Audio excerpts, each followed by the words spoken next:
don't give me this. Don't give it to me Well, let me tell you why. If you don't want to talk about it, let's go to the next topic. Well, excuse me, if we want to talk about it, last time I checked... I'm sick of you trying to shame me over this. Last time I checked, a dialogue is between two people. I let you go on and on. That's why I did that. I don't do because you keep going on and on. I'm not. You asked me a question. Let me explain. It's time for you to you're not getting to the point. You're not getting to the point. I wasn't wrong. Who said you were wrong? That's the whole point. That's why I did that. Because the point of the matter is, clearly, if the man went 7-4 and won a playoff game, you were right, Skip. You've got the New York media acknowledging the same things that you've been acknowledging about how maybe you should give Tim Tebow a chance. Hey, so what's your point? The point that I'm trying to make to you is this. If people are agreeing with you and they are validating your point, the fact that you have this insatiable appetite to continue to make the point, I was just simply saying, Skip, can you tell us why? Is it possible, Skip Bayless, that it is because of something beyond football? I was trying to ask a question. Well, you tell me. If you're asking me that, then you that's what think I'm it asking. is. Tell me. No, that's why I'm asking you. Tell me what it is. I'm asking you, Skip. I'm saying what I was trying to get to was this. Skip Bayless, is there something about Tim Tebow that extends beyond the playing field? Nothing at all? Zero. Nothing at all? No. Nothing at all. So in other words, all of this for the past year and a half is because Tim Tebow went 7-4 and won a playoff game? That's all of this is because of that? I just explained the whole thing to you. Well, we've been talking about it. What I'm saying to you is this. Tim Tebow, I don't believe can throw. But he can clearly win football games because he's shown that he can win football games. When you talk about me and you talk about the black quarterback or anybody else for that matter, what I'm pointing to is the fact that, again, if you're going to say that he is a poor practice player, my point in the past anyway, certainly not this season because I think he should be playing, but in the past was how many people can stick up the joint in practice, but you still have somebody in the national media talking about giving him a chance to play. If you show up on a next level, on an elevated level, which is the NFL beyond college, and you're not getting it done in practice, then that says something. Then he leaves Denver.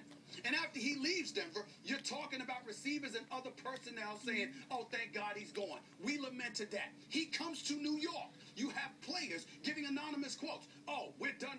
He is just not ready. Please, he does not give us a better chance to win. They're saying all of these things. So I'm saying to you, even though you have a point about the 7-4 record and the playoff win, you have others that are looking at how he performs in practice. They're saying, this dude isn't ready. And anybody else, we look at them and say, well, if you're not performing to the things, to the task at hand that comes before game time, then that usually dictates whether you get an opportunity game time. Not if you've already proven that you can play in games. He proved it his rookie year. He proved it at Florida. He proved it again and again in high school. He did this, Steve. Look, in the big picture, I want you to tell me you've got some issue with me here. If it's the black quarterback thing, let's just put this to bed. Cordell Stewart and I went round and round about this last year. He despised everything Tim Tebow. He despised what Tim stands for. He despised that Tebow got that opportunity that you talk about that so many young black quarterbacks didn't get.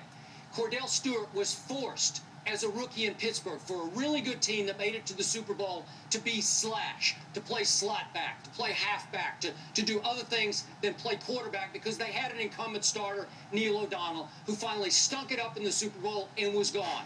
And then what happened? From that point on, the next year and then the following year, Cordell Stewart got 87 career starts in the NFL. Did he get a chance? Yeah, he got a lot of chances, and in the end, when he went to Chicago and got his second life, he wasn't very good, Stephen A. So it's a matter of, hey, can you perform? Can you back it up when you get the opportunity? But no. That's your criteria. My criteria is this, Skip. If you talk to me about his performance and everything is predicated off of that, I sit before you a humbled soul. Can't argue with 7-4 in a playoff victory. No doubt about that, which is why I think he should have been given the chance this year once Mark Sanchez stunk up the joint. The flip side to that, Skip, is that your position, you didn't come late to the party. You showed up at the party early. What I mean by that is that you were pushing for this before he produced on the NFL level. So my point to you is that when you have somebody that people are looking at who they believe has a suspect skill set to be kind. But you're insisting that they be given the opportunity. If you're talking about somebody like me and me having a problem with an issue, it's not based on Tim Tebow's performance. It's based on the concessions for mediocrity that were allowed to him prior to him doing what he did. That's where the argument comes in. If you want to bring up the black quarterback, I'm not talking about just the black quarterback. There's a plethora of other people that I'm sure that are white that didn't get opportunities that some people that may have otherwise felt they deserved as well. I am saying that when it comes to Tim Tebow, because of the likability factor, because of the Christianity on his sleeve, and all of those other things, which I am not opposed to at all, by the way, in terms of his religion, let's be clear. The point that I'm making is there were concessions that were given to him that is just unparalleled in terms of what has been. That's my point. Who else has had it? Who else have people looked at and said, they can't throw the football? But you know what? I get sick. Quarterback spot. I get sick and tired of you saying that. You continue to ignore the facts. You just sweep them under the carpet. Can't throw the football. Yeah. Am I the only one that said that? Okay, look. Am I the only one? Answer that for me. Am I the only person that said, have there not been NFL aficionados who would tell you that Tim Tebow can't throw? Has there been one NFL official after? Did not the great Bill Polian come on this show and sit right in front of your face and tell you there is a problem with his ability to throw the football? Do you not hear one coach after another, one NFL analyst? Don't say it's me, Skip. That's not right. It's but you're the only one who goes to can't throw. That means he can't do that. And Stephen A., the facts make you look foolish. His rookie year, he was a first-round draft choice. He got a chance. He could have stunk it up, and they could have said, man, put him on the end of the bench. What's 46% completion, Skip? Yeah, that's good? What against those Texans his rookie year? What about 323 yards passing against Houston? Wow, where did that come from? Go look at the numbers he put up in a shootout with Christian Ponder in Minneapolis. Go look at the numbers he put up against the Bears defense with everybody healthy on the Bears defense in the fourth quarter and overtime. Go look at his QBR last year in the last 9 minutes of all of his starts. It was number 2 in the NFL. That incorporates passing statistics. And what was it for the first 51 minutes? Okay, sometimes it was great. Against Pittsburgh in the second quarter, he completed 4 passes over 20 yards. And a lot more times it wasn't great. Okay. He won a game, Skip. He won a game where he completed 2 passes. Yeah, but he won the game. 7-3.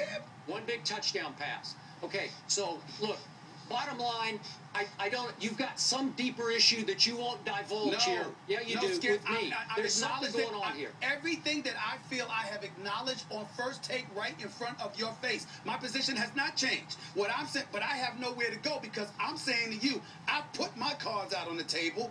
I understand if you say that you do, I have no choice but to believe you. Okay, I trust you. But you're indicating you're skeptical, you're suspicious. No. And I resent that. Wait a minute. You're telling people on national TV you're suspicious of what my real motive here is. Hold on, wait a minute. I was because I hadn't asked you. So I looked on national television, I asked you, you answered the question. I'm good with it. I was suspicious that there's something more than football here. You say no, I respect it. Voice what your suspicion is. My suspicion is that you love this kid. You believe in this kid as a person and as a human being, not just a football player. And because you consider him such an underdog, maybe because of religion or something else, that you root for the guy. That's all I'm saying. I do share his faith. You say you share his faith. Yes, right. Okay. Right. I don't want to know him. I don't keep in touch with him.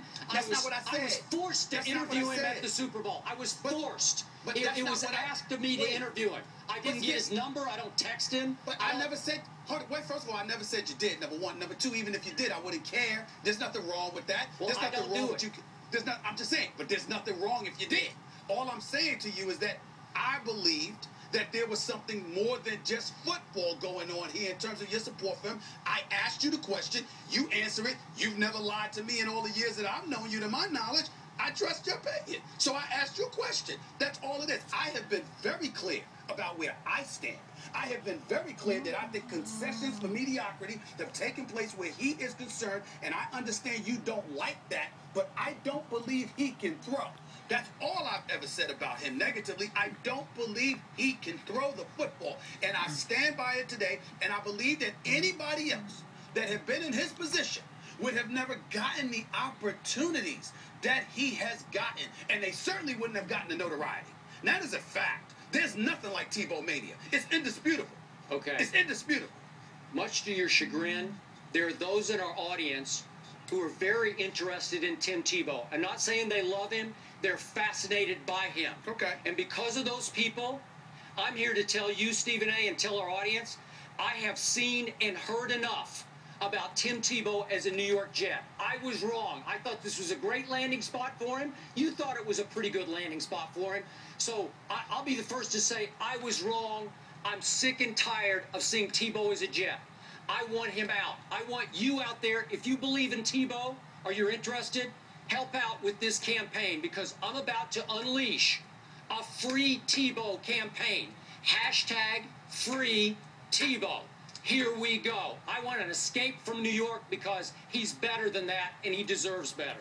Skip, I'll shock the world with this. Count me in. Thank you. I agree. Get him out of here. Get him out of New York, because I don't care that I don't think he can't throw. He does not deserve what has happened to him with the New York Jets. I've been on the record saying that many weeks. All right, folks, we'll leave it right there.